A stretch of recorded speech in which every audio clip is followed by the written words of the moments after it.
This is Scott Becker with the Becker Private Equity and Business Podcast. We're joined today by one of our brightest guests, one of our most listened to guests, David Pivnick. David's a partner at McGuireWoods, but he's multidimensional, multifaceted. David, I don't know if you recall this, but back in the day, a set of YouTube videos or posted videos called Rap Battles of History. And in Rap Battles of History, they would pit historic figures against each other. Great comedic output, fantastic stuff. And this might have been before your time because you're still a younger person. But Rap Battles of History, but my son and I used to love it. And as I watch the dialogue in the financial press today, I'm going to talk to you about two different questions.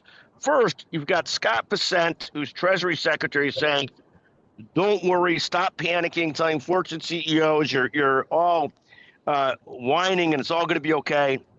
You got Fed Chairman Powell saying we're not taking rates down anytime soon because of inflation. You know, tariffs can cause some inflation and so forth. And then you got President Trump, where on every single day, it is unclear what he is saying. What do you make of all this financial news and talk? And does Becker have this right? Does Powell have this right? Do they both have this right? And is Trump just a master negotiator with no equal, or is he problematic in how he's approaching this? Perfect. Thank you, Scott. I think it's an interesting question, and I'm going to answer the substance in a second. I think all aspects of that question are somewhere in the middle ground between the extremes you described. But I want to just note that I'm not sure how you possibly started that question with Rap Battles of History on YouTube, which feels very far afield from the rest of it. But I think in terms of the market and what the Fed chairman and others are saying, I think the biggest takeaway for me is I'm in my low 40s and am fortunate that I have fortunate and unfortunate, I guess, but I have a long runway to retirement such that I'm not actively monitoring and losing my mind over the markets day to day, which I recognize is something I have the benefit of and others don't. But I think the market is going to be impacted and continue to be impacted by uncertainty. That's just part of what happens with the stock market. And so as long as there is a level of uncertainty, whether it's relative to tariffs, rates, international relations, the potential for a looming recession, there's enough headwinds that I think it's going to be tough for the market to become fully stable right now. But I don't know that there's any sort of magic solution. I don't think it's a situation where just don't worry about it is the answer, nor do I think it's one where overall panic is the right answer either. But again, easier for me to say than for someone who's approaching retirement or currently retired and is looking at those funds in their retirement account more actively and concerned. And in terms of President Trump as a master negotiator versus something else, I mean, I think like with many things, he's just unpredictable. And I don't think there is a simple answer. I think some of it might be grand strategy. I think some of it might be power plays and feeling out how it will work. And I think that lack of cohesion isn't helpful, but I think in some ways it's strategic as well. But here's the issue, David. I'll just make a couple comments in response to what you said. I would warn you to be careful about this ageist commentary about how much time you have to retire, where some of us don't have that much time to retire. It sounds a little bit offensive, but I hear you and I get the point. The point is I'm old and you're young. No, I know that's not what you're saying. Second is on the Rap Battles of History. Yeah, I read the underlying current of it, yes. And one of the other concepts of, and this concept of we don't know if he's already retired or not is absolutely offensive. But the point being, on the Rap Battles of History, and this is the beauty of a quick mind versus your mind, is I could see Becker, Powell, and I'm not sure I'm pronouncing Becker correctly, and Trump being a perfect episode of Rap Battles of History because Trump is trying to constantly push Powell to lower rates. And Powell, who's got a backbone, constantly says, no, we'll do what we think we have to do, what we think is the right thing to do. And Becker's someplace out there, and I think people respect Becker, quite frankly, but telling corporate CEOs to stop worrying, and they've got these three different dialogues going, and I just find it to be fascinating, and that's what made me connect the dots which between rap battles of history. Let me go to a different subject, and this is something that's again far afield, but I love what's happened. The Chicago Bulls look like a fantastically better team without their top scorer for the last several years. They got rid of Zach LaVine. All of a sudden, they are playing like a much better team. Different talent is shown through. How often is it in an organization that you remove a cancer or someone that should be a strength and the organization becomes better? I find it fascinating to watch. Any comments on that? And I don't mean to call Zach LaVine, who played no defense, who could score but do nothing else, a cancer, because he's not. Seems like a good enough guy, but the team is so much better without him. How does that happen when you take your best, most talented scorer out and the team is so much better without that person? I mean, first of all, if you were not trying to call Zach LaVine a cancer, you did a very poor job not calling him a cancer.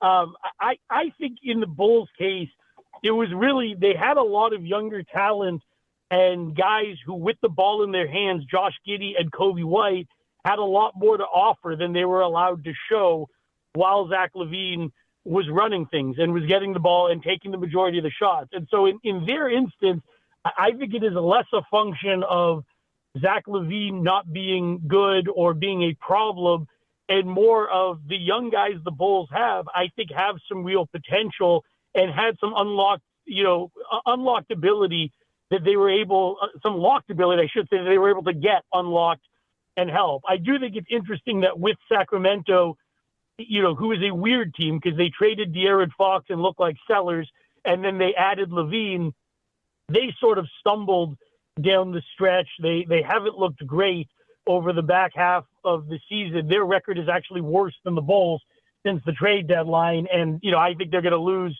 to the Mavericks tonight and get eliminated, although Kyrie not playing and being out for the year doesn't help the Mavs. Whereas I think the Bulls are going to beat the Heat tonight. We'll see if I'm right on that. But I think the Bulls, the bottom line is they have a lot of young talent that's exciting for them to build around.